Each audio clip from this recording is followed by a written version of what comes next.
uma nova etapa nesse nosso canal, Café Consigo, onde vamos conversar com a nossa amiga Sandra Morini sobre o quê? Sobre a vida. Como é que ela realiza esse momento de estar consigo mesma? E como esses momentos de reflexões sobre si mesma lhe ajudou a definir o melhor percurso de vida.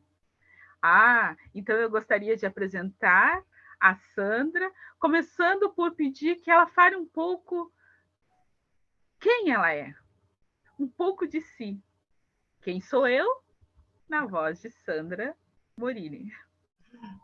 Olá a todos, então eu sou a Sandra Morini, eu sou da área da saúde, sou fisioterapeuta e professora, então há uma ligação muito forte dentro de mim com essas duas características, né, de ser alguém que busca ajudar o próximo, sempre. E eu me vejo numa condição agora, depois da pandemia, que eu me deparei com os meus pais bastante necessitados, porque eu me vi dentro de casa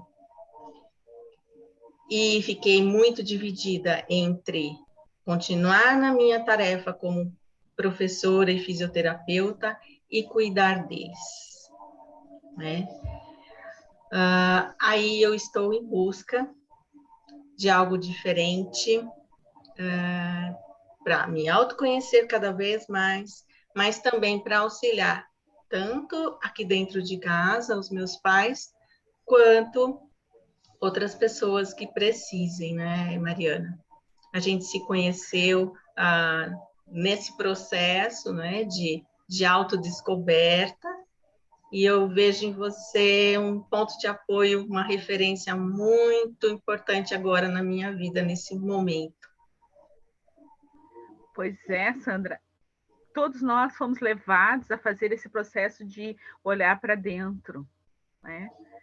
E essa angústia de saber como nós poderíamos proteger aqueles que nós amamos, né? E que bom que tu conseguiste estar próximo desses pais nesse momento e que eles podem olhar e contar com a tua presença, o olhar da filha, né?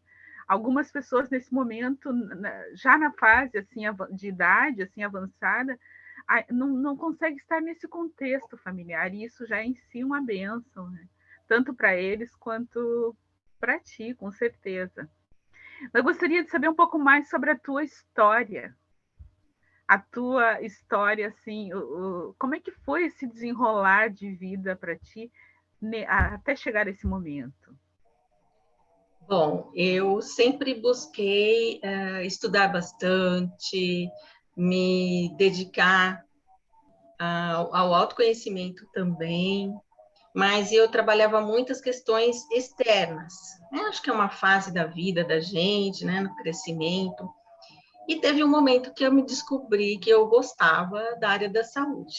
Eu comecei como auxiliar de enfermagem, trabalhei bastante tempo com a dor do outro, e eu não olhava muito para a minha dor, sabe? As minhas dores foram passando. E nós somos de uma geração que precisava ser resistente e entendíamos a força de uma maneira que hoje a gente sabe que não é só externa. A força tem que vir de dentro.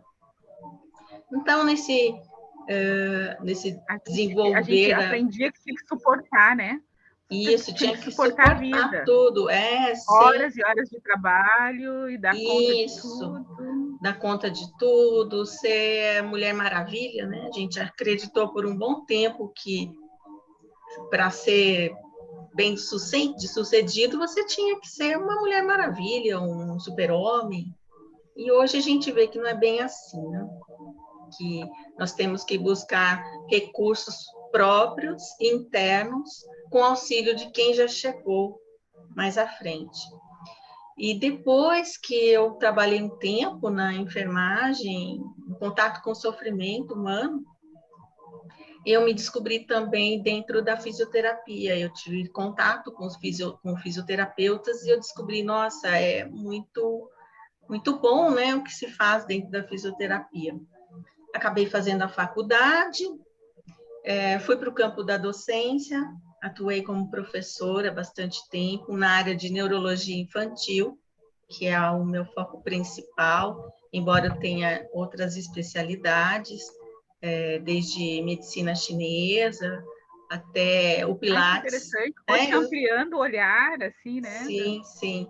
O Pilates foi a última área que eu atuei dentro da fisioterapia. Aí na pandemia eu acabei fechando o meu estúdio de Pilates e voltei para casa.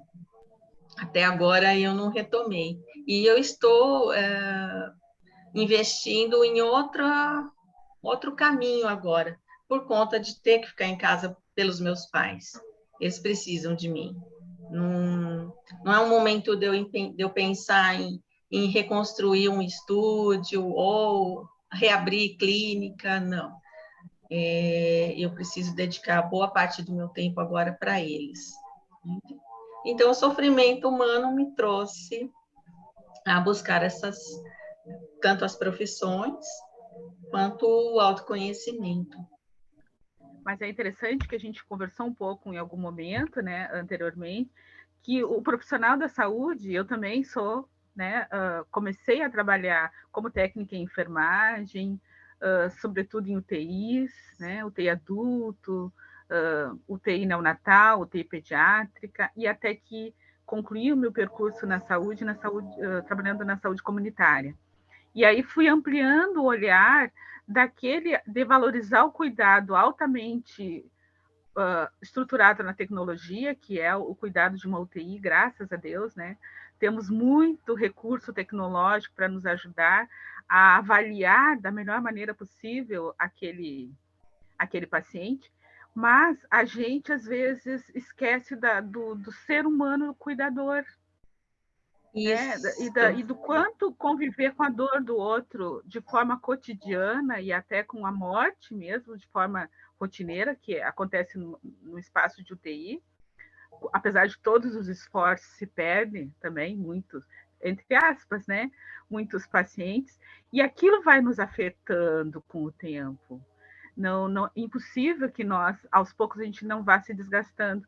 Então, a importância da gente desenvolver esse autocuidado, esse preventivo, né, no sentido de buscar o lazer, de buscar até um acompanhamento terapêutico para nós, enquanto cuidadores, para cuidar das nossas dores que nos afetam, porque a gente cuida dos pacientes, mas a gente também tem a família demandando em casa atenção e uma qualidade de atenção, né? Momentos de afeto, de afago. Então, para a gente conseguir separar o nosso papel em cada espaço da vida, sem deixar de apreciar a vida, o colorido da vida como um todo. E isso acaba revertindo na qualidade do profissional que nós seremos também, né? Na qualidade do cuidado que nós vamos oferecer ao outro, na medida que nós nos sentimos mais inteiros na vida.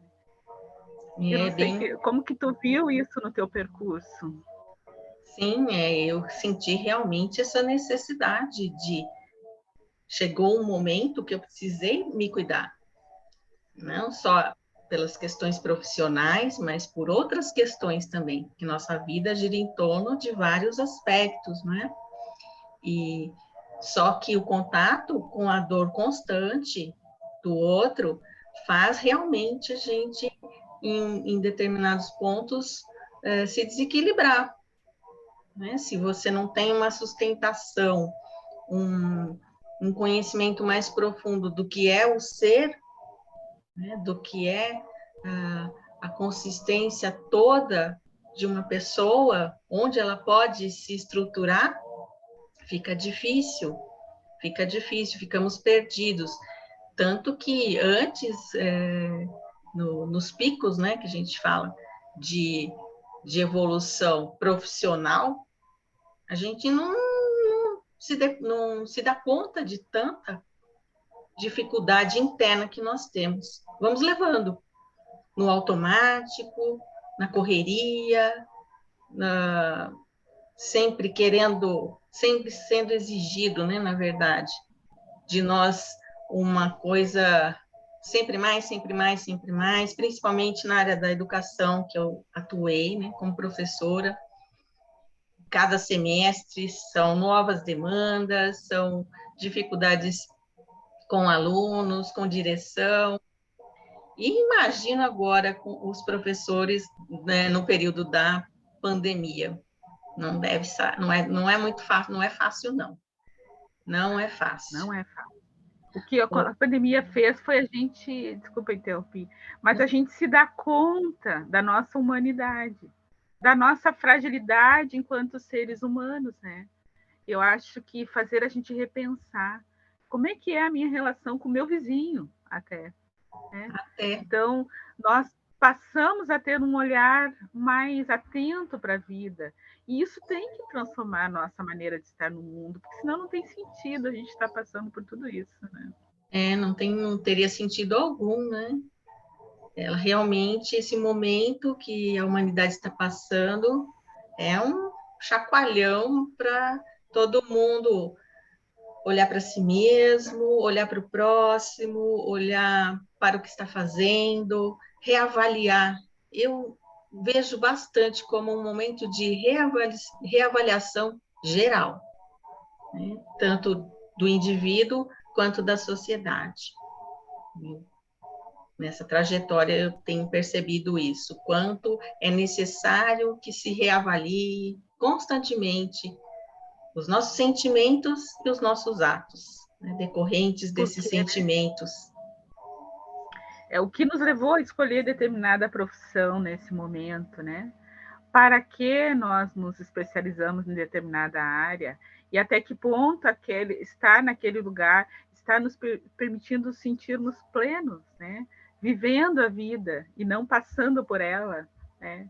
Então, é esse olhar que nós estamos buscando agora, o olhar de que nos humanize, que nos conecte com as outras pessoas de uma maneira mais ampla, né? Mais Exatamente. profunda. É bem esse o caminho. Senão, vamos passar pela vida sem grandes feitos internos e externos, né? Isso que a vida nos chama, né? Para ser alguém. Não ser um objeto, uma máquina e trabalhar só no material, no mecanismo que vem sendo proposto há algum tempo, alguns séculos, não é? Existem outros caminhos, né, Mariana? Existem outros caminhos. E eu acho que as nossas conversas vão girar em torno disso, né? Buscar outros caminhos. Com certeza. Olha, eu acho sim, adorei. A gente começou hoje, né, esse bate-papo e espero que nós possamos dar continuidade na próxima semana. Vamos convidar os amigos para nos acompanhar e, quem sabe, trazerem algumas pautas para nós. Temos muito a aprender e precisamos aprender a aprender através do amor. Essa é a proposta. Essa é a proposta, Mariana. Muito bom. Então, um abraço, muito obrigada por esse tempo. Sigamos. Sigamos. Um abraço forte. E um café. E o café. Sempre esse café gostoso, né? Até semana que vem. Até semana que vem. Olá a todos.